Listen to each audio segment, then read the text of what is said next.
Bonjour, aujourd'hui je vous propose de peindre ces marguerites, donc c'est de façon très simple. La première chose avec donc trois couleurs, hein, donc vous prenez un rouge, un bleu et un jaune. Je vous conseille de prendre le jaune de cadmium si vous avez, parce qu'il est opaque.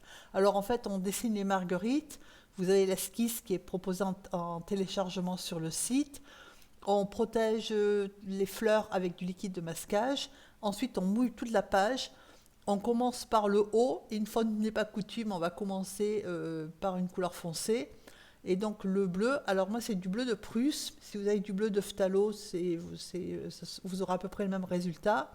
Par contre, il faut bien le diluer, hein. Si vous regardez les peintures, elles sont très claires, hein, parce que que ce soit le bleu de Prusse ou le bleu de Phthalo, c'est des couleurs qui sont puissantes et ça sera trop bleu si vous diluez pas assez, même en ayant mouillé. Alors, moi, j'ai ajouté un petit peu de rouge très très dilué, hein. C'est très très faible, mais bon, ça donne une petite coloration. Et ensuite, j'ai fait le reste avec donc le vert, c'est du bleu avec le bleu avec le jaune. Donc après, plus vous mettez de jaune, ben, plus vous avez un vert clair. Et j'ai ajouté un petit peu de rouge dedans parce que c'était un peu trop pétard sinon. Voilà. Alors, vous remarquez que je le tiens verticalement parce que je ne veux pas que le vert ou le jaune d'ailleurs monte vers le ciel. Par contre, je veux que ça descende. Voilà. Alors, je ne veux pas spécialement que ça descende, mais je veux que les couleurs se mélangent. Alors, et enfin, le problème, entre guillemets, c'est la démarcation entre le vert et ce qui est en haut. Alors, je le tiens verticalement, hein, déjà pour pas que ça monte. Et ensuite, je vais vaporiser. Alors, de loin, pour pas trop bouger la peinture. Mais j'ai vaporisé en fait sur la partie justement des couleurs à raccorder, hein, de manière à ce que ça se raccorde, que les couleurs se mélangent de façon très progressive et très douce. Et j'ai ajouté un petit peu de rose, hein, voilà, juste au-dessus du vert. C'est pour ça qu'on voit, ça devient un peu marron. Et juste au-dessus, j'ajoute un tout petit peu de bleu très très dilué, de manière à ce que ça se mélange et que ça donne une. Enfin, on ne voit pas la séparation si vous regardez par rapport à tout à l'heure. On ne voit plus la démarcation entre le vert et le bleu comme elle y était tout à l'heure. Et donc, je le tiens bien verticalement, ben justement pour pas que ça se. Pour pas que, que le verre file vers le haut. Alors après, il faut faire attention, donc il faut éponger. Hein, moi, si vous regardez, j'avais mis un chiffon en dessous, hein, pour pouvoir éponger le trop plein d'eau. Et puis il faut faire attention au niveau du liquide de masquage. Entre les pétales, on voit bien là qu'il reste, il y a de l'eau de surplus. Donc ça, il va falloir le. Voilà, donc là, j'essaie de la faire bouger. Et puis, si vous n'avez pas envie de la faire bouger parce que bah, ça vous plaît comme c'est, il faut, euh, il faut récupérer l'eau, alors soit avec un chiffon, soit délicatement sans appuyer, soit, donc là je l'ai calé, hein, c'est toujours penché, mais c'est calé, soit avec un chiffon, soit avec un pinceau pour pas le laisser sécher comme ça. Alors après on laisse bien tout sécher et une fois que c'est bien sec, on retire le liquide de masquage et là on va peindre en fait nos marguerites de façon simple. Donc on refait du vert, alors cette fois-ci un peu moins liquide, hein, que tout à l'heure. Alors pourquoi est-ce qu'il faut du vert? D'abord parce que je m'en suis servi pour le cœur. Et ensuite parce qu'il y a des endroits où il va falloir un petit peu rectifier la forme des pétales, hein, parce que bah, le liquide de masquage, il y a toujours des petits ratés. Et puis en ajoutant du vert, ça va nous permettre aussi de redessiner peut-être des pétales. Voilà. Donc on fait du vert. Voilà. Et donc on va commencer par le cœur. Alors sur le cœur, le premier, je l'ai humidifié, mais vous pouvez ne pas l'humidifier. Et j'ai mis du vert, donc vous voyez que c'est un vert, on va dire un vert moyen. Donc c'est toujours le même bleu et le même jaune, hein. J'ai pas utilisé autre chose. Par contre, c'est un peu plus épais, la couleur est un peu plus dense et je la mets un peu plus épaisse. Vous voyez qu'il y a une partie du cœur que j'ai pas faite et que j'ai ajouté, enfin j'ai les raccordé avec le pinceau humide de manière à ce que ça soit plus clair. Et là, j'ajoute mon rouge, donc c'est du rouge de quinacridone. La lumière vient de la gauche, donc la partie droite est plus foncée, hein, et plus à l'ombre que le reste. Et là au milieu j'ai ajouté du bleu, donc bleu violet. Donc là on voit bien que on voit que c'est du bleu. Donc j'ai un petit peu rajouté du rouge et du vert pour pas que ça fasse violet ou que ça fasse trop sombre.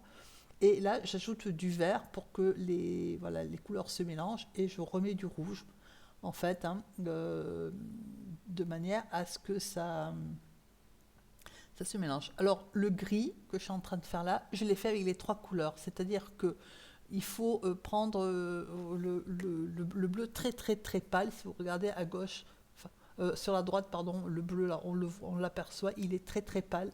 Donc il faut prendre le bleu très très pâle.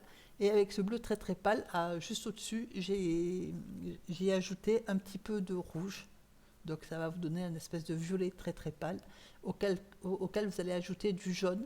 Et en fait, il faut doser votre mélange, hein, c'est-à-dire qu'il faut ajouter un tout petit peu de rouge, après un petit peu de jaune, jusqu'à obtenir le gris qui vous convient. Donc moi j'ai fait le gris, c'est ce que je suis en train de faire là, et j'ai gardé du bleu, et je l'ai mis un petit peu autour du cœur, hein, qui est donc l'ombre en fait du cœur, hein, puisque la lumière vient de gauche. Euh, j'ai ajouté un tout petit peu, j'ai gardé quand même un petit peu de bleu. Voilà. Alors ensuite, là moi j'ai pris un rigger, mais si vous pouvez prendre un pinceau fin, là, il faut quelque chose qui soit de niveau 1. Enfin, le rigger c'est du 2. Vous pouvez prendre donc du 2 ou du 1. Et avec un autre pinceau, là c'est du 6, j'estompe en fait les traits, hein, le bord des traits de manière, le bord de l'ombre de manière à ne pas avoir quelque chose de trop foncé. Alors, vous voyez que le gris, quand je le mets un peu avec un pinceau, il est quand même relativement épais. Il paraît clair parce que quand je le prends avec le rigueur, j'amène de l'eau avec le pinceau un petit peu, et puis surtout j'estompe quand c'est trop foncé avec le pinceau numéro 6. Voilà. Donc là, il faut essayer. Les marguerites, elles ont des nervures, hein, qui passent. Il y en a deux principales sur les pétales. Voilà, donc on n'est pas obligé de suggérer les deux à chaque fois. Mais il faut aussi donner la forme des pétales. Donc pas forcément de façon systématique. Là, par exemple, plutôt que de faire voilà, avec de l'ombre, j'ai pris du vert et j'ai redessiné en fait le pétale de manière voilà, à donner aussi, enfin, les marguerites, elles n'ont pas non plus les pétales complètement collés non plus, hein. Voilà. Donc après, il faut essayer de diffuser la peinture plus foncée en vert qu'on a fait pour éviter qu'on ait un trait qui soit bien net, hein, qui reste bien net. Après, là, on voit bien qu'il y a une différence, hein, de nuances. C'est pas grave parce que l'arrière-plan, on s'en occupera après, une fois qu'on aura fini les marguerites. C'est pour ça que je ne l'ai pas fait parce que ça aurait été plus facile, si vous voulez, on n'avait pas les pétales à gérer si on avait fait l'arrière-plan avant de retirer le liquide de masquage. Sauf que si vous faites l'arrière-plan avant de retirer le liquide de masquage, vous ne pourrez pas ajuster comme je suis en train de faire là, c'est-à-dire que par moment, j'ai remodelé les pétales, hein, où voilà, je suis allé jusqu'à carrément fractionner la zone que j'avais prévue pour les pétales avec du vert. Si vous faites votre arrière-plan avant de tirer le liquide de masquage, vous ne pourrez pas refaire ça. Et il y a des endroits où il faut le faire parce que les pétales sont trop compacts. Je pense par exemple à la fleur qui est à gauche, où j'ai prévu en fait la partie encadrement, hein. C'est pour ça que la fleur elle est que de moitié, la fleur de gauche. Là, il y a un bon centimètre, 1 à 2 centimètres à tirer, c'est la partie encadrement. Mais même dans ce qui reste au-dessus, la fleur elle n'est pas assez dessinée en fait, hein. Voilà. Donc, alors si on reprend donc au niveau du cœur, alors vous pouvez le laisser comme j'avais mis, si ça vous convient. Ouais, je voulais le faire, donner une impression de relief, donc j'ai ajouté alors un petit peu de vert, et avec la pointe du numéro 6, mais vraiment la pointe, j'ai ajouté du cadmium avec un petit peu, donc du jaune de cadmium avec un petit peu de rouge, euh, très peu dilué, parce que si vous voyez, vous avez la peinture à droite, on voit que c'est très très peu dilué. Le pinceau, bien sûr, n'a pas d'eau. Et donc j'ai mis, alors vous pouvez aussi le laisser comme ça, parce qu'on commence à le voir apparaître en relief. Moi, je suis allée un petit peu plus loin que ça. J'ai ajouté de la terre d'ombre brûlée pour avoir un petit peu de marron, parce que j'aurais pu obtenir le marron, mais bon, c'était un peu compliqué. J'ai fait simple. Donc vous prenez la terre d'ombre naturelle ou bien un marron, c'est le marron que vous avez, et vous faites, alors plutôt dans la partie à droite hein, du cœur, vous refaites des petits points entre les jaunes. Le but c'est de séparer les points jaunes, c'est pas forcément d'aller les mettre, de les mettre n'importe où les petits points. Voilà. Et ensuite, on va y ajouter, voilà, donc là je remets du marron et ensuite on va y rajouter du jaune.